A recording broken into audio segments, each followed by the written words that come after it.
विद्युत धारा का चुंबकीय प्रभाव। यहाँ पे विद्युत धारा के द्वारा इसके आसपास के क्षेत्र में चुंबकीय प्रभाव उत्पन्न होता है, इसके बारे में अध्ययन किया जाएगा। इसके पहले हम चुंबक के गुण के बारे में कुछ बताएंगे।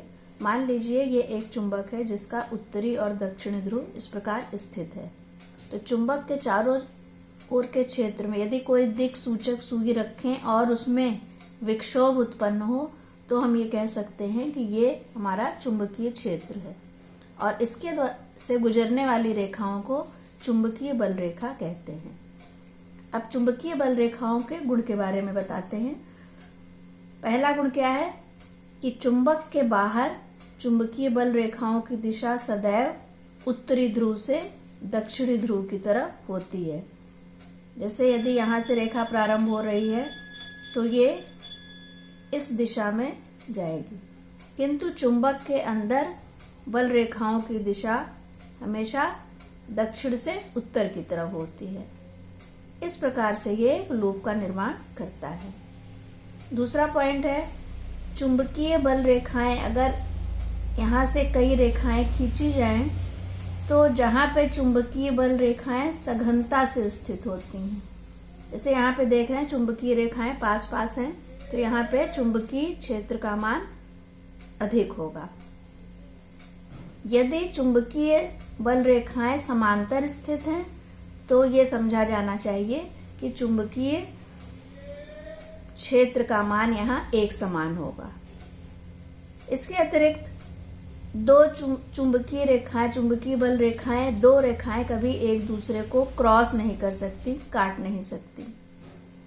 नेक्स्ट पॉइंट, यदि चुंबकीय बल रेखा के किसी बिंदु पर एक स्पर्श रेखा खींची जाए तो ये आप समझना चाहिए कि यही चुंबकीय बल रेखा की दिशा होगी। अतः ये आपके चुंबकीय बल रेखाओं के गुण हो गए।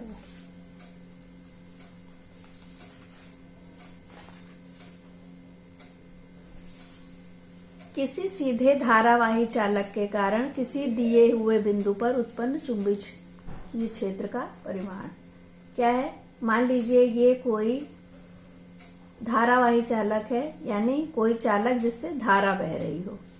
इससे कुछ दूरी पर कोई बिंदु स्थित है। यहाँ पे हमको ज्ञात करना है कि इस बिंदु पर चुंबकीय क्षेत्र का परिमाण क्या होगा। इसको बताने के लिए सूत्र है B बराबर μ0/2π I/r। μ0/2π का मान होता है 2 × 10⁻⁻7। और इसकी दिशा ज्ञात करने के लिए, यहाँ चुंबकीय क्षेत्र की दिशा ज्ञात करने के लिए यहाँ पे दो नियम हैं। पहला नियम है दाएं हाथ के अंगूठे का नियम और दूसरा है दाएं हाथ की हथेली का नियम। चुंबकीय क्षेत्र की तीव्रता B, इसका मात्रक क्या होगा, न्यूटन प्रति एम्पियर मीटर या टेस्ला। अब हम आपको दाएं हाथ के अंगूठे का नियम बताएंगे। मान लीजिए आपके दाएं हाथ को हम इस प्रकार से अगर व्यवस्थित करें तो ये अंगूठा यानी ऊपर की दिशा धारा की दिशा बताएगी, और ये घूमती हुई उंगलियां, लगातार ये घूमती हुई उंगलियां आपको ये चुंबकीय क्षेत्र की दिशा का ज्ञान कराती हैं। दूसरा है दाएं हाथ की हथेली का नियम। दाएं हाथ को अगर इस प्रकार से फैलाएं तो ये अंगूठा धारा की दिशा बताएगा, और मान लीजिए ये उंगलियों से इतनी दूरी पर, ये इस पॉइंट पे हमको ज्ञात करना है कि इस बिंदु पर चुंबकीय क्षेत्र का मान क्या होगा। तो इस बिंदु पर ऊपर की तरफ जो दिशा जाएगी, ऊपर की तरफ, ये इसके चुंबकीय क्षेत्र की दिशा होगी। चुंबकीय क्षेत्र की तीव्रता का मात्रक टेस्ला है। ये 1 नंबर के प्रश्न में बहुत इंपॉर्टेंट प्रश्न है। यदि किसी एक समान चुंबकीय क्षेत्र में स्थित धारावाही चालक पर चुंबकीय बल का मान अब कह रहे हैं, यानी एक समान चुंबकीय क्षेत्र है, उसमें कोई चालक है, इसके ऊपर कितना बल लगेगा, F का मान ज्ञात करना है। तो सूत्र है F बराबर BIL sin थीटा। तो यदि कोई चुंबकीय क्षेत्र है और उस पे कोई चालक है तो वो मान लीजिए इस दिशा में स्थित है, तो इस दिशा में यानी यहाँ पे ये कोई कोण बना रहा है, तो जितने कोण बनाएगा वो यहाँ पे साइन थीटा में हम उस कोण का मान लिख देंगे। और यदि कोण 90 डिग्री का है तो बल का मान अधिकतम होगा, यदि थीटा का मान 0 डिग्री है तो बल का मान न्यूनतम होगा। ये भी एक एक नंबर के प्रश्न में आपको याद रखना है। यहाँ पे चुंबकीय बल की दिशा ज्ञात है, यहाँ पे कौन से नियम का प्रयोग करना है ये आपको याद करते जाना है कि किस सूत्र के साथ कौन से नियम का प्रयोग करके हम दिशा का ज्ञान करेंगे।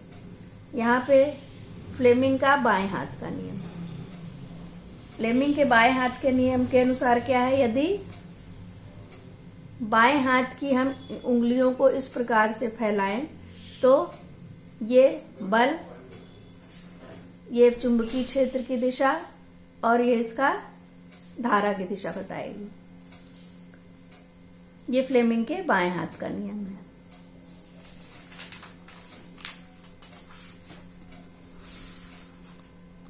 नेक्स्ट है बच्चों, किसी चुंबकीय क्षेत्र में, मान लीजिए ये एक चुंबकीय क्षेत्र है और इस चुंबकीय क्षेत्र में एक आवेशित कण प्रवेश कर रहा है, ये प्रवेश कर रहा है तो यहाँ पे भी ये चुंबकीय क्षेत्र के साथ कितने डिग्री का कोण बना रहा है, यहाँ थीटा डिग्री का कोण बना रहा है। तो अब हमारा सूत्र क्या बन रहा है, F बराबर QVB साइन थीटा। ये आवेशित कण जिसको Q से हम मान रहे हैं उसका मान Q है और वो V वेग से प्रवेश कर रहा है किस क्षेत्र में, चुंबकीय क्षेत्र B में। तो यहाँ बल क्या होगा, F बराबर QVB साइन थीटा।